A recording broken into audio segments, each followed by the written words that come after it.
Hello guys, welcome back to this channel. In this today's tutorial, I'm going to show you how you can blur a face using Kinemaster. Okay, let's get into it guys. I have created a project in my Kinemaster application, and first of all I'm going to add blur effect to this video. We can go to the layer option right here and then select effect, and we're going to select the basic effects. Okay, and you can select this type of the blur effect or mosaic.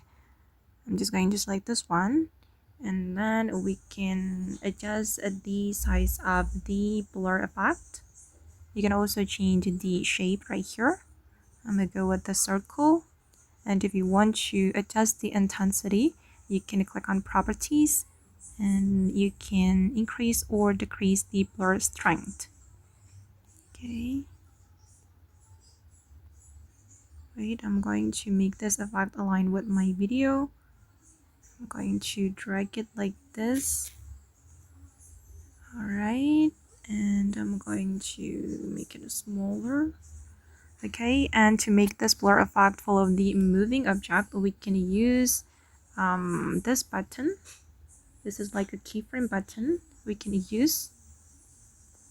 Okay, just click on it, and then you can adjust it one by one like this. Okay. Alright, and let's take a look at the result guys. I'm going to play it.